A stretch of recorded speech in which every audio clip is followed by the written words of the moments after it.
करते हैं chemical reactions की। केमिकल रिएक्शन जो उनसे होते हैं, इसमें सबसे पहली बात है ये है कि अल्कीन्स के जो उनसे रिएक्टिव कंपाउंड्स होते हैं, अल्कीन्स जो उनसे होते हैं रिएक्टिव कंपाउंड्स होते हैं क्योंकि इसमें पाई बॉन्ड मौजूद होता है। एक पाई बॉन्ड मौजूद होता है, कमज़ोर बॉन्ड मौजूद होता है। पाई बॉन्ड जो उनसे होता है बहुत ज़्यादा रिएक्टिव होता है। पाई बॉन्ड की वजह से अल्कीन्स जो उनसे होते हैं ये रिएक्टिव होते हैं। ये have the capacity to gain other atoms and becomes saturated compound. ठीक है ना, ये अनसैचुरेटेड कंपाउंड होता है। यानी कि फॉर एग्जांपल मैं ये कहना चाह रहा हूँ कि जिनसे अल्कीन्स होते हैं और अल्काइंस जो उनसे अल्केन्स होते हैं। अल्केन में देखो कि इधर और इधर देखो ये डबल बॉन्ड है, ठीक है ना। वो ये कह रहा है कि यहाँ पर 6 हाइड्रोजन के एटम्स हैं और यहाँ पर 4 हाइड्रोजन के एटम्स हैं। 6 हाइड्रोजन के एटम्स ये हैं और 4 हाइड्रोजन के एटम्स ये हैं, ठीक है। यानी कि have the capacity to gain electrons other atoms. यानी कि ये जो उनसे है इसमें अभी 2 एटम्स आ सकते हैं। इसमें ये अल्कीन में ये जो उनसा इथीन है, ये अल्कीन ग्रुप से ताल्लुक़ रखने वाला, इसमें अभी भी 2 एटम्स आ सकते हैं। यानी कि 2 एटम्स जो उनसे हैं वो इसमें आ सकते हैं।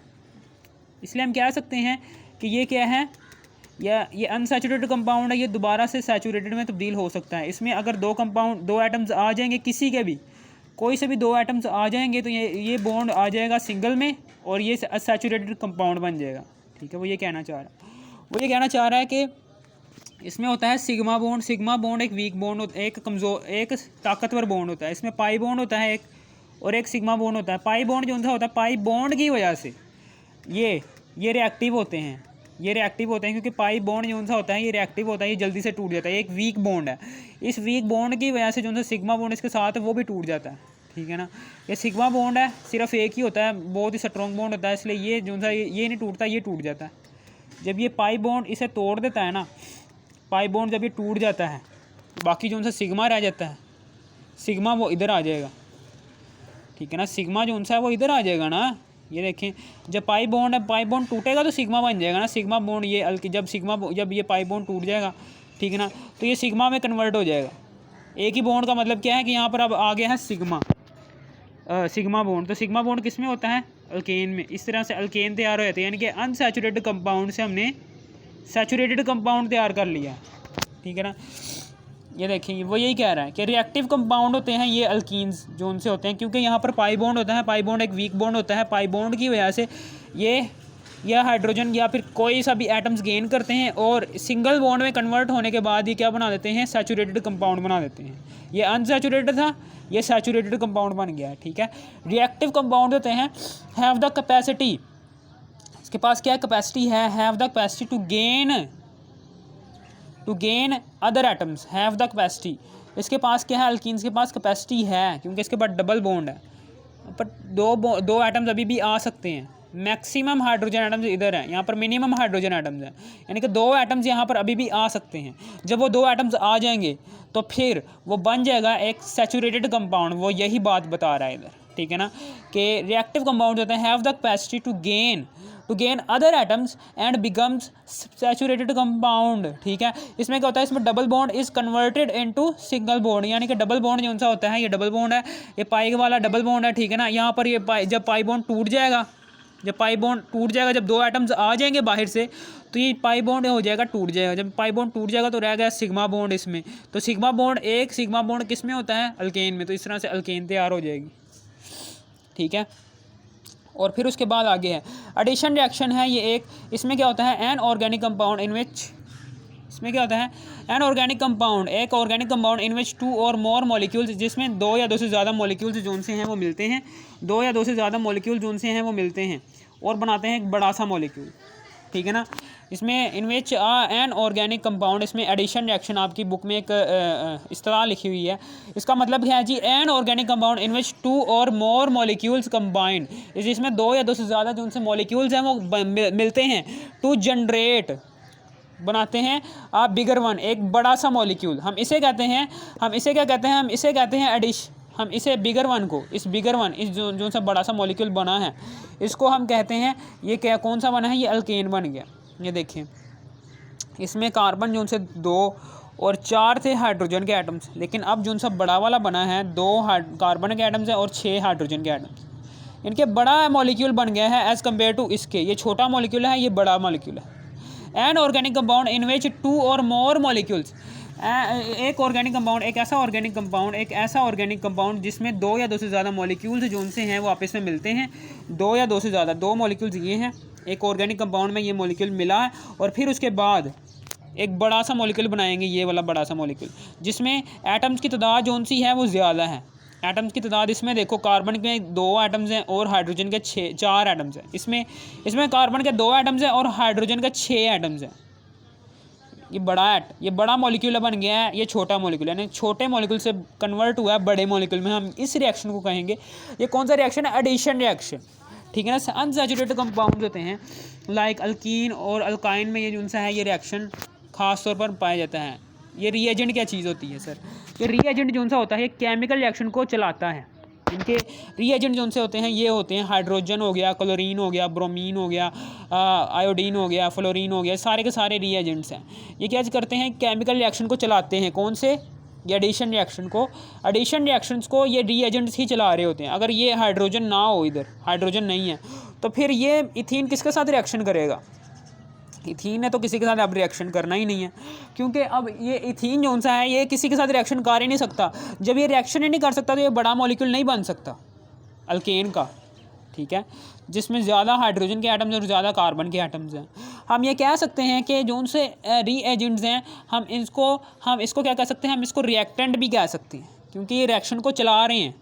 ये एडिशन रिएक्शन को, ये जो सा एडिशन रिएक्शन है जिसमें छोटे मॉलिक्यूल्स मिलकर बड़ा मॉलिक्यूल बनाते हैं, ये इसको चला रहे हैं। कौन? रीएजेंट चला रहा है। अगर हाइड्रोजन ना हो तो ये जो सा केमिकल रिएक्शन है ये प्रोसीड नहीं हो सकता। हम ये रीएजेंट को जो सा है ये रिएक्टेंट भी कह सकते हैं, ठीक है ना। रीएजेंट को हम क्या कह सकते हैं? रिएक्टेंट भी कह सकते हैं। ये क्या है? ये एक रिएक्टेंट है, ठीक है, समझ आ गई। और फिर उसके बाद अनसैचुरेटेड हाइड्रोकार्बन्स होते हैं लाइक अल्कीन। ये जिनसे ये एडिशन रिएक्शन होते हैं, ये अल्कीन और अल्काइन में पाए जाते हैं, सिर्फ और सिर्फ अल्केन में नहीं पाए जाते ये, ठीक है। ये अनसैचुरेटेड हाइड्रोकार्बन्स जोन से होते हैं जिनमें हाइड्रोजन की तादाद मिनिमम होती है एज़ कम्पेयर टू अल्केन के। अल्केन में मैक्सिमम हाइड्रोजन एटम्स होते हैं, जबकि अल्कीन और अल्काइन में minimum number of hydrogen atoms होते हैं, ठीक है, समझ आ गई। ये भी मेरी बात याद रखना, ओके। अब ये जो सा है, अब ये हाइड्रोजनेशन ऑफ अल्कीन्स, यानी कि ये जो सा केमिकल रिएक्शंस के बारे में बात करना। हैलोजिनेशन ऑफ अल्कीन्स, जैसे कि हम नाम से ज़ाहिर है हाइड्रोजनेशन, हम यहाँ पर हाइड्रोजन लेंगे। हाइड्रोजनेशन का मतलब क्या है? हाइड्रोजन ऐड कर रहे हैं किसके अंदर? अल्कीन्स के अंदर, और एल्कीन ले लेंगे, ठीक है ना। In the presence of nickel and 250 to 300 Celsius. Nickel क्या है? कैटलिस्ट है जो रिएक्शन की रफ्तार को तेज़ करता है। कैटलिस्ट जो सा है वो रिएक्शन की रफ्तार को तेज़ करता है। ये टेम्परेचर, इतने टेम्परेचर पर होगा, ना इससे कम ना इससे ज़्यादा, ठीक है, समझ आ गई आपको। यानी कि इसमें क्या होगा, ये देखें, ये मैं बता देता हूँ, ऐसे लिख के बता देता हूँ। इसमें क्या होगा? इसमें ये है जी इथीन है। ये इथीन में जब आप हाइड्रोजन को ऐड करते हैं, हाइड्रोजनेशन करते हैं इसकी, तो फिर यहाँ पर एक हाइड्रोजन का एटम इधर चला जाएगा, एक हाइड्रोजन का एटम इधर चला जाएगा, यानी कि ऐसे H3C बॉन्ड CH3 ऐसे करके हो जाएगा, और बीच में निकल का आ जाएगा। फिर उसके बाद आगे हम बात करते हैं कि ऑयल में हाइड्रोजन ऐड करेंगे। जब हम ऑयल, एक क्या है, ये भी एक ऑर्गेनिक सॉल्वेंट है, ऑर्गेनिक कंपाउंड होता है। इसमें भी ऑर्गेनिक कंपाउंड से मिलकर ऑयल तैयार होता है। ऑयल एक ऑर्गेनिक कंपाउंड है। ऑर्गेनिक कंपाउंड में अब हम ऐड कर रहे हैं रीएजेंट हाइड्रोजन हो सकता है, आयोडीन, ब्रोमीन, जो भी लगा लो, ब्रोमीन, आयोडीन, क्लोरीन, फ्लोरीन, जितने भी हैं ये सारे के सारे रीएजेंट्स हैं जो रिएक्शन को चला रहे हैं, एडिशन रिएक्शन को चला रहे हैं। एडिशन रिएक्शन में क्या होता है? इसमें छोटा मॉलिक्यूल मिलकर बड़ा मॉलिक्यूल बनाता है, ठीक है, छोटे मॉलिक्यूल्स। हाइड्रोजन भी छोटा मॉलिक्यूल है, ये भी छोटा मॉलिक्यूल है एज़ कम्पेयर टू इसके, ये बड़ा मॉलिक्यूल है, ठीक है ना। ये देखें, इसका मुआवजना इसके साथ करो, ये तो बहुत छोटा हो गया ना हाइड्रोजन। जब इसका मॉलिक्यूल इसका इन दोनों का मुआवजना करोगे तो इसमें भी एटम्स की तादाद ज़्यादा है इसके मुकाबले में। इसमें एटम्स 2, 3, 6 एटम्स हैं इसमें टोटल। इसमें 3, 4, 5, 6, 7, 8, इसमें 8 एटम्स हैं। इनके एटम्स की तादाद जैसे जैसे बढ़ी जाएगी, आप ये कह सकते हैं कि वो मॉलिक्यूल भी बढ़ता जाएगा, मॉलिक्यूलर साइज़ बढ़ता है, ठीक है ना। आप ऐसे भी बता सकते हैं कि ये देखें यहाँ पर मॉलिक्यूल जो उनसा है, ये देखें यहाँ पर C2H4 है। आप ऐसे भी देख सकते हैं कि C2H4 है। इसका जब आप मॉलिक्यूलर मास लेते हैं, 2 कार्बन का होता है 12, फिर प्लस प्लस 4 हाइड्रोजन का होता है 1।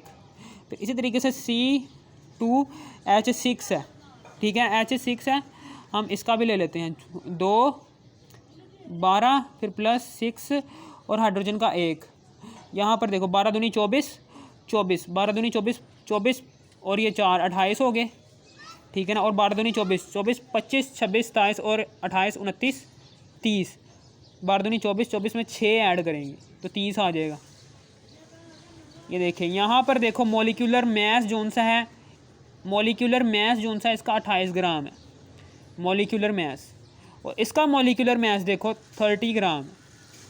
C2H6 का ज़्यादा है इसके, यानी कि ये जोन सा है ये C2H6 ये वाला ये बड़ा मॉलिक्यूल है, और C2H4 जोन सा है ये वाला ये छोटा मॉलिक्यूल है। मैंने मैथमेटिकली भी आपको समझा दिया है, ठीक है, ओके। यानी कि छोटे मॉलिक्यूल से हम बड़ा मॉलिक्यूल तैयार कर रहे हैं। फिर उसके बाद हम आगे बात करते हैं ऑयल की। ऑयल कौन सा होता है, इसे जब हाइड्रोजन के साथ मिलाते हैं निकल की मौजूदगी में 250 टेम्परेचर नहीं देना यहाँ पर, ऑयल को जब हम हाइड्रोजन के साथ मिलाते हैं और फिर उसके बाद यहाँ पर बनता है मार्गरीन। मार्गरीन का क्या मतलब है, बनस्पति घी। बनस्पति घी आपको पता है कितने बड़े बड़े मॉलिक्यूल्स होते हैं उसके, ठीक है ना, एज़ कम्पेयर टू ऑयल।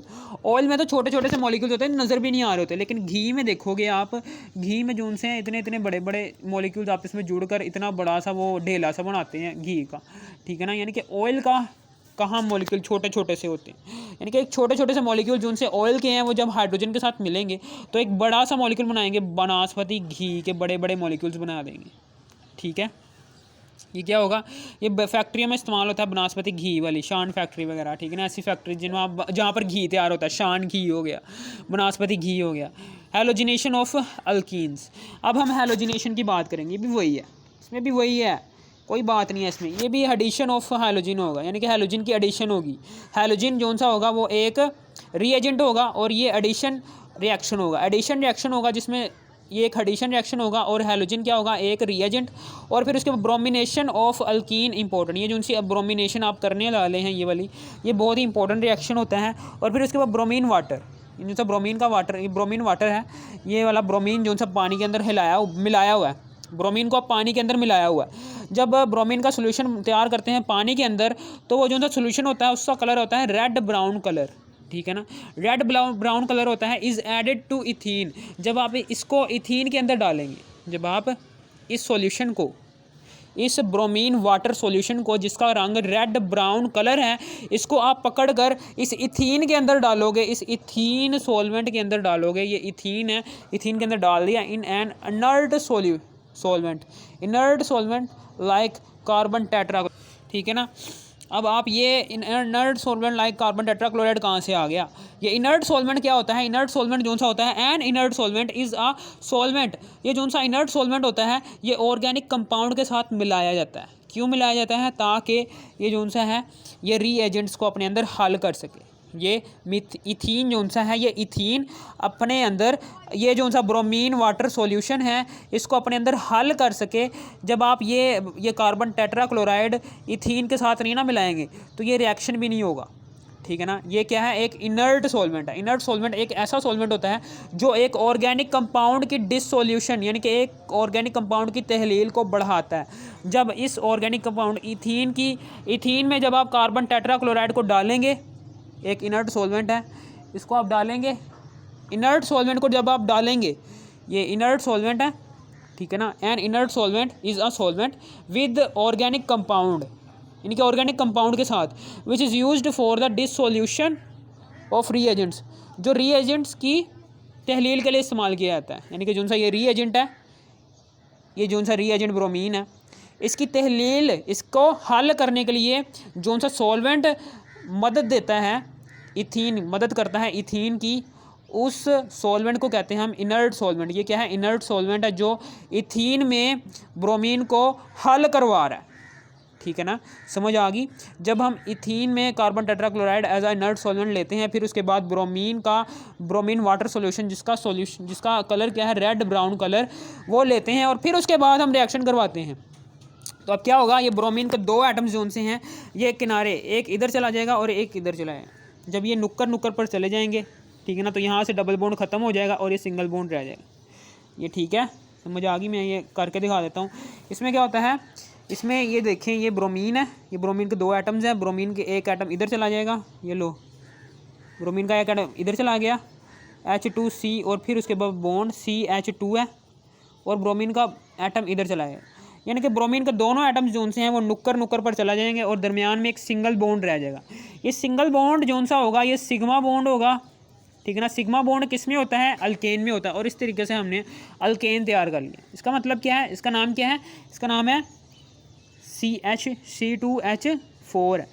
इसका मतलब है, इसको कहते हैं हम इथीन ब्रोमाइड, ठीक है, इथीन ब्रोमाइड, ठीक है। ये सिग्मा बॉन्ड आ गया है, इथीन ब्रोमाइड। ये एक इसमें सिंगल बॉन्ड आ गया, ठीक है ना। अब ये भी मेरी बात याद रखना कि आपको ये बड़ा मॉलिक्यूल बन गया है। ये एक एडिशन रिएक्शन था। इसमें क्या था? ये देखें, C2 2 कार्बन के एटम्स थे और 4 हाइड्रोजन के एटम्स थे। लेकिन यहाँ पर देखो, यहाँ पर 4 1 2 कार्बन एटम्स और 4 के हाइड्रोजन के एटम्स तो हैं, लेकिन साथ में 2 ब्रोमीन के एटम्स हैं, जिसकी वजह से ये मॉलिक्यूल का जो साइज़ है ये बढ़ चुका है एज़ कम्पेयर टू इसके। तो हम ये कह सकते हैं कि ये एक एडिशन रिएक्शन है जिसमें रीएजेंट इस्तेमाल हुआ ब्रोमीन, ठीक है ना। और फिर इस एडिशन रिएक्शन के दौरान क्या हुआ है? ये जो सा इथीन है, डबल बॉन्ड जो सा इथीन है, ये कन्वर्ट हो गया किसमें? सिंगल बॉन्ड में। डबल बॉन्ड जो सा ये सिंगल बॉन्ड में कन्वर्ट हो गया। इसका मतलब क्या है कि ये सिग्मा बॉन्ड हो गया है। पाई बॉन्ड जो सा है वो चला गया। पाई बॉन्ड रिएक्टिव है। पाई बॉन्ड की वजह से इस इथीन ने रिएक्ट किया था ब्रोमीन के साथ। जैसे ही वो पाई बॉन्ड ख़त्म हो गया, अब रह गया सिग्मा बॉन्ड। सिग्मा बॉन्ड जो सा होगा, ये जो सा सिग्मा बॉन्ड है, ये सिग्मा बॉन्ड किस में होता है? अल्केन में होता है। हम ये कह सकते हैं कि ये जो सा है इसमें अब मैक्सिमम नंबर ऑफ एटम्स आ गए। पहले यहाँ पर डबल बॉन्ड था, ठीक है ना, डबल बॉन्ड था, यानी कि यहाँ पर 2 एटम्स मज़ीद आ सकते थे। जब मिनिमम नंबर ऑफ एटम्स से मैक्सिमम नंबर ऑफ एटम्स आ चुके हैं, ब्रोमीन के 2 एटम्स यहाँ पर लग चुके हैं, 2 एटम्स यहाँ पर आ चुके हैं, तो ये बॉन्ड भी ब्रेक हो जाएगा। इसका मतलब क्या है कि अब जो उनकी तादाद है एटम्स की इस मॉलिक्यूल में, ठीक है ना, वो पूरी हो चुकी है। यहाँ पर मिनिमम नंबर ऑफ एटम्स हैं किसके? हाइड्रोजन के, 4 हाइड्रोजन के एटम्स हैं। लेकिन यहाँ पर क्या है? यहाँ पर बॉन्ड जैसे ही ब्रेक हुआ है तो यहाँ पर 2 जो से एटम्स हैं वो इजाफी आ चुके हैं। 2 एटम्स इजाफी आ चुके हैं, यानी कि यहाँ पर एटम्स की तादाद बढ़ चुकी है। यानी कि maximum number of atoms add हो चुके हैं किसमें? इथीन मॉलिक्यूल में। और अब ये मैक्सिमम नंबर ऑफ एटम्स जब ऐड हो चुके हैं तो ये बन जाएगा एक अल्केन का मॉलिक्यूल, ठीक है ना। अल्केन ही कह सकते हो आप इसे, ठीक है ना। जहाँ पर मैक्सिमम नंबर ऑफ एटम्स मौजूद हों वो अल्केन का मॉलिक्यूल बन जाता है। फिर उसके बाद आगे है double bond of ethene is converted into the single bond. ये सिंगल बॉन्ड में कन्वर्ट हो चुका है। अब फिर उसके बाद the reaction is used to identify the unsaturation of an organic compound. ये ऑर्गेनिक कंपाउंड की अनसैचुरेशन को ज़ाहिर करता है। यानी कि जब आप एडिशन रिएक्शन करवाते हैं, ये एडिशन रिएक्शन जो सा होता है, ये अगर ब्रोमीन, ये जो सा है ब्रोमीन, ये क्या ज़ाहिर कर रहा है? ये रिएक्शन क्या ज़ाहिर कर रहा है? ये अनसैचुरेशन को ज़ाहिर कर रहा है इसकी। यानी कि अनसैचुरेशन का क्या मतलब है? अनसैचुरेशन का मतलब ये है कि उस मॉलिक्यूल में जो सा रिएक्टेंट है, उस मॉलिक्यूल में या तो डबल बॉन्ड प्रेजेंट है या फिर ट्रिपल बॉन्ड प्रेजेंट है, जिसकी वजह से उसमें minimum number of hydrogen atoms हैं, minimum number of hydrogen atoms हैं, ठीक है ना। और जब हम उसके अंदर जितने एटम्स लगने होते हैं, जितने एटम्स मिनिमम होते हैं, उतने ही एटम्स जब उस मॉलिक्यूल में ऐड करवा देते हैं, ठीक है ना, तो वो maximum number of atoms gain कर लेता है वो मॉलिक्यूल। तो फिर हम कह सकते हैं कि वो जोन सा है, ठीक है ना, वो कन्वर्ट हो चुका है। वो किस में कन्वर्ट हो चुका है? सैचुरेटेड कंपाउंड में, ठीक है ना। ये अनसैचुरेशन को ज़ाहिर कर रहा है।